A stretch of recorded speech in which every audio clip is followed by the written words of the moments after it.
It all started innocently enough. The task said, draw a face.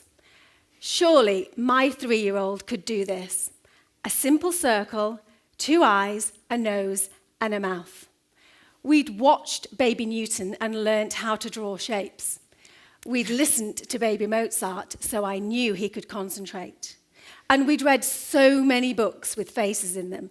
Surely my 3-year-old could do this simple task. When children are first born, they're given something called an APGAR test, and it tests a baby's reactions 30 seconds after they're born. My son scored 3 out of 10. I was devastated. There was no way I was going to allow my son to get 3 out of 10 again. So I coached him through the task, and not happy after the 10th attempt, I, as his mother, then decided to add a set of eyebrows to the drawing. A drawing supposedly done by my son to be taken to his nursery assessment. And I wanted him to be seen for the bright, curious, and creative child that he was. And surely a more accurate representation of a face would allow him to gain a place at this prestigious nursery. Or had I just allowed my son to not develop grit and not to experience failure? There it is. That word we find so unpalatable, so distinctly uncomfortable, that we use as many synonyms as we can to disguise the less than perfectness of ourselves and our children. And we need to get better at it. Generation Z, millennials, snowflakes, they all come under such scrutiny and are generally found to be coming up wanting. Have we inadvertently, through our desire to nurture and protect, instead raised a generation of young people who do not have the tools to face fear, failure, and hard work? During the 80s and 90s, schooling ensured that basic participation was celebrated, with nobody being allowed to win and nobody being allowed to lose. Has today's overprotective, failure-avoiding parenting undermined the confidence, intelligence, and academic potential of an entire generation? Even the production of Velcro shoes and clip-on ties means that our children can't even fail at getting dressed in the morning. Rebecca's example of her son's nursery masterpiece is by no means an isolated incident. Some of you may remember the actress Felicity Huffman paying $15,000 to fix her daughter's college exam. Whilst very few parents would ever be in the financial bracket to do this, how many wish they could? How many have offered to run the PTA or make all the costumes in the school play in the hope of their child being treated favourably? Huffman defended her actions by stating, "In my desire to be a good parent, I talked myself into thinking that all I was doing was giving my daughter a fair shot." Fair is an unfortunate word to use here, for it is by no means fair. But was she right in trying to shield her from knowing that her maths just wasn't up to scratch? This is a great example of snowplough parenting. Yet it backfired enormously, with nobody winning, least of all her daughter. There are many approaches to modern parenting. For example, helicopter parenting, hovering above your child, waiting for any failure to loom, whereupon you swoop down like a paratrooper behind enemy lines. Or lawnmower parenting, cropping down any risk of disappointment in their path. The most recent one we heard of was the curling approach, frantically smoothing the ice, removing any friction long before your child gets there. Whilst all of these are undoubtedly rooted in love, you are, in fact, only delaying the inevitable. But worse than this, you are preventing your child from experiencing and learning from failure. A recent research project entitled Understanding Resilience made the analogy to the immune system explicit. Stress inoculation is a form of immunity against later stressors, much in the same way that vaccines induce immunity against disease. If we were to remove these small but highly formative experiences, what would the impact be? Interestingly, it would seem that Generation Z has a slightly different perspective than their millennial predecessors. Rather than helicopters, modern-day parents are more like stealth fighters, monitoring their child's activity, movements, and communication, dropping bombs and redirecting as necessary, but just as quickly zipping back out again. At a recent meeting of head teachers, I heard the story of a family that had given a major donation to a school when their child started there in Year 7. The school clearly accepted this donation, only to find that 4 years later, the same parents demanded that their son became the leader of the orchestra. And surely he should be given this accolade because they had donated so liberally, even if he wasn't the natural leader of the orchestra or even the best musician in the school. Modern-day parenting is dictated by fear. Risks seem to lie around every corner. Antibiotic-resistant germs, unfair teachers, bullying children. So that when we tuck our children into bed at night, free from cuts, bruises, and emotional hurt, we have for one more day found tangible evidence of our parenting success. Maybe tomorrow I'll let my child walk to school by themselves, we tell ourselves. But for today, with my help, my child has got to school safely. Maybe tomorrow my child will be able to do their homework by themselves. But for today, with my help, they are successful in maths. Maybe tomorrow continues until it's time for the child to leave home, by which time they know that as parents, we will always be there to save them from themselves. We stand here as educators, as daughters, and one of us as a mother, to advocate a new approach: trampoline parenting. We bounce our children up into the world where they have room to grow, think, and experiment, but we remain there beneath them, so that when they inevitably fall back down, we're then there to wrap around them and chuck them back up to where they were before. You always remain there as a safety net, but each time they bounce a little higher, travel further, and go that little bit more confidently. This metaphor transcends mother to son, father to daughter, but to all of us as a society. Whether we be bosses, mentors, teachers, or parents, we all have a responsibility to give them the tools to fly and then let them go. You have to be bold to let them go, but you always remain there to pick them back up when they fall. It is only when we do this as standard that we will have a future workforce who can go out into the world as robust, resilient, and confident young people, ready to contribute to society in all the ways that we need them to. Acceptance and the experience of failure is not new in schools. The work of Carol Dweck and her concept of growth mindset is prevalent. The children most open to failure in schools are those that are found in the nursery and reception classes. People joke about toddlers and their myriad of questions and their ability to throw themselves into any mess or situation. Why? Because they are on a fast trajectory for learning. They know that to learn, they have to try and they have to fail.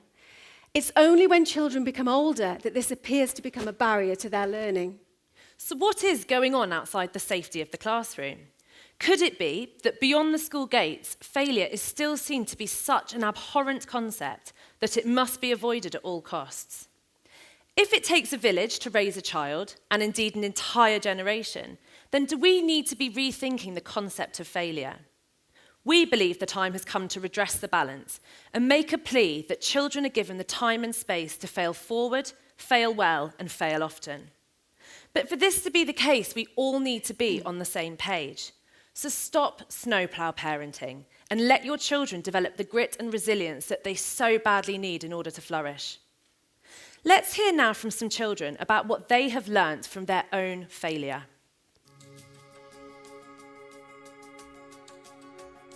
I didn't give up. Never give up. It doesn't really matter if you fail as long as you try your hardest every single time. I learned that we're not perfect and we won't always win. In retrospect, I think failure is a very important thing, to know what happiness is and what doing well and being successful is. So you need to fail to be successful. For an effective upbringing, schools need to work in partnership with parents. We have to trust each other, and we have to agree in the nicest possible way it is not about us, but it is about the young people we serve. Children need to find things hard, they need to make mistakes, and they need to fail.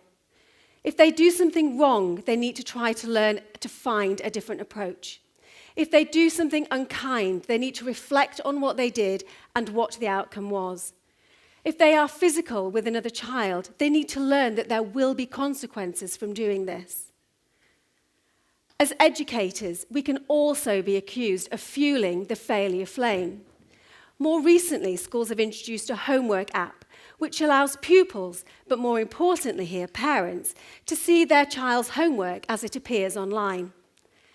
At a recent Year 9 Parents' Evening, a mother actually claimed that the app was distracting her from her working day. She was finding herself starting her daughter's homework as it appears, researching historical data, starting graphs, and she'd even built a volcano cake for her daughter's geography project before her daughter had even come home from school. How many of us here can be accused of actually helping or doing our child's homework? In all honesty, hands up. In a previous school I worked in, I set a project-based task to build an Anderson shelter. A boy in my class had absolutely no intention whatsoever of completing this task, so his father decided to do it instead. In all honesty, it was a first-rate Anderson shelter, delivered to my classroom with great pomp and circumstance.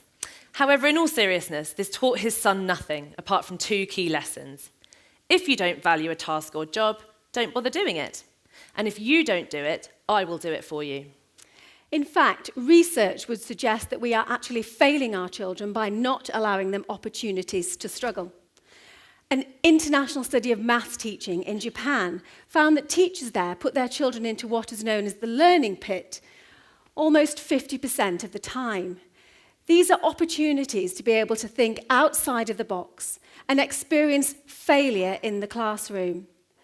Interestingly, this is seen only 1% of the time in British and American classrooms. This is because as teachers and educators, we jump in, show them the way to ensure that our children don't struggle. This is nearly always because this new science of falling into the learning pit is not widely understood. And we are culturally trained to jump in and help our children to save them from the struggle, when in fact this is the last thing that we should be doing. The one thing we all have in common is that we were put here by our parents. Our parents have shaped who we are and how we think. How many times have you heard yourself sounding just like your mother? Much of the time, this is obvious to us, sometimes painfully so. But does our unconscious bias come from how we were raised? Take my well-meaning father, for instance. After a particularly long and tortuous homework session on long division, in the loving hope of making me feel better, he proclaimed, "You are a Stuart. Stuarts are bad at maths." Sorry, Bobby, I heard your speech earlier. He said this in the loving hope of making me feel better about this relentless, ongoing mathematical failure. But did it in fact just reinforce my belief that I would never be good at maths? Rather than learn to persevere, I gave up, got a tutor, and I got by at best. It is safe to say I have never flourished mathematically. As we saw from the Huffman example, parents will try to do anything they can to ensure that their child doesn't experience failure. And this is nearly always in the arguably misguided hope of saving their feelings. But when do we as parents plan to stop? When a child leaves primary school? Evidence would suggest not. When they transition from further to higher education? Perhaps. We would like to think that this would no longer be an issue by the time the child moves into full-time employment. We once knew of a girl who was naive in her use of social media, sharing a photograph of herself that cast her in a less than positive light. Rather than support the school's challenge of this behaviour, the parents pushed back, claiming that their daughter had been sanctioned unfairly and that no more should be said on the matter. We couldn't help but be frustrated by this approach. Rather than allow the situation to become a learning curve, it very quickly became a matter of school versus parents. We need to work much harder on a school-parent relationship that allows us to support our children when they do make mistakes. Data collected for this talk indicates that children do have a real fear of failure.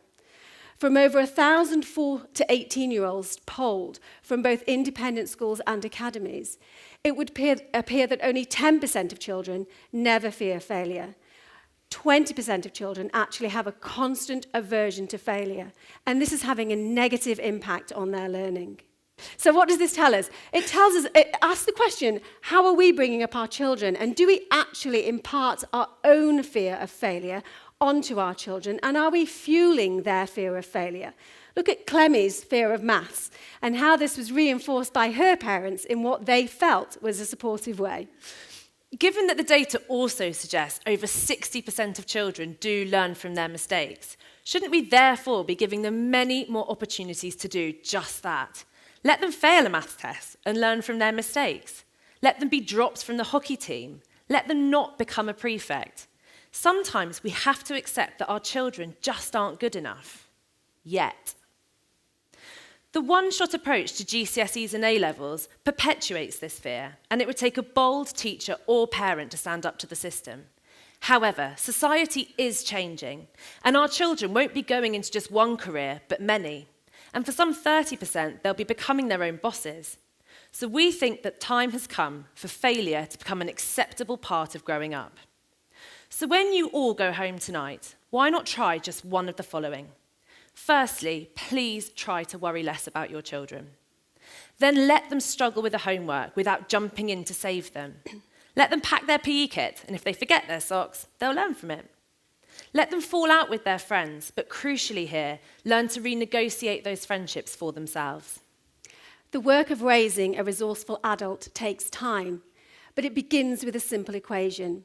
We need to give our children autonomy, allow them to feel competent and confident, and support them as they grow. This begins the moment a baby fails to grasp a toy, or as a toddler falls as they move across the room, and continues until they move out into their adult lives. The sooner parents can learn to appreciate the positive aspects of hardship and allow their children to benefit from the upside of failure, the sooner all of us can share in moments of joy and pride. Like the joy I saw on my son's face when asked at his nursery assessment to draw the face again, all by himself. He drew an almost perfect circle, 2 eyes and a mouth. He did miss out the nose. Meanwhile, the one we had so carefully prepared at home was filed away in a drawer, never to be seen again. Thank you. you. Well, good.